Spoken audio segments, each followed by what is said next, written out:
गृह मंत्री अमित शाह ने घोषणा की है कि अगर झारखंड में भाजपा सत्ता में आई तो समान नागरिक संहिता को लागू किया जाएगा और आदिवासियों को इससे अलग रखा जाएगा। उन्होंने विधानसभा चुनावों के लिए संकल्प पत्र के नाम पर भाजपा का घोषणा पत्र जारी किया है। इस मौके पर उन्होंने कहा कि राज्य में उद्योगों और खनिजों के कारण विस्थापित हुए लोगों के पुनर्वास के लिए विस्थापन आयोग की स्थापना की जाएगी। शाह ने कहा कि भाजपा सरकार बनते ही 2.87 लाख सरकारी नौकरियों सहित 5 साल में 5 लाख रोजगार के अवसर प्रदान किए जाएगा।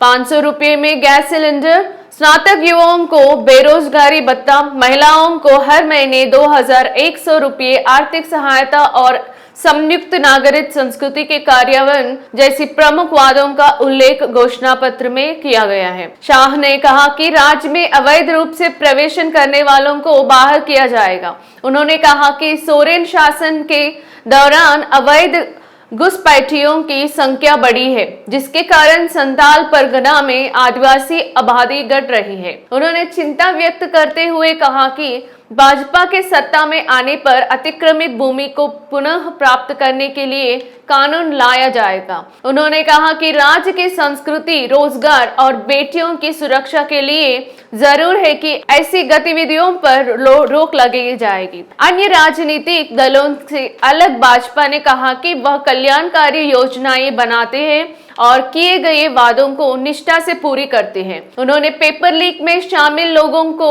सीबीआई एसआईटी छापेमारी पर सख्त कार्रवाई की चेतावनी दी। राज्य में कानून व्यवस्था की स्थिति पर बात करते हुए उन्होंने कहा कि अपराध का रिकॉर्ड 49% तक पहुंच गया है। सोरेन के गुंडों पर निशाना साधते हुए कहा कि भाजपा सरकार सत्ता में आने के बाद ऐसे गुंडों पर कड़ी कार्रवाई करेंगे। दूसरी ओर भाजपा के घोषणा पत्र पर जेएमएम पार्टी ने आलोचना की। जेएमएम नेता महुआ ने कहा कि भाजपा द्वारा किए गए वादों पर लोग भरोसा नहीं करते। राज्य के लोगों ने भाजपा के पिछले शासन को देखा है, जिसमें राज्य का विकास नहीं हुआ, महिला सरकारी की बढ़ी गई है।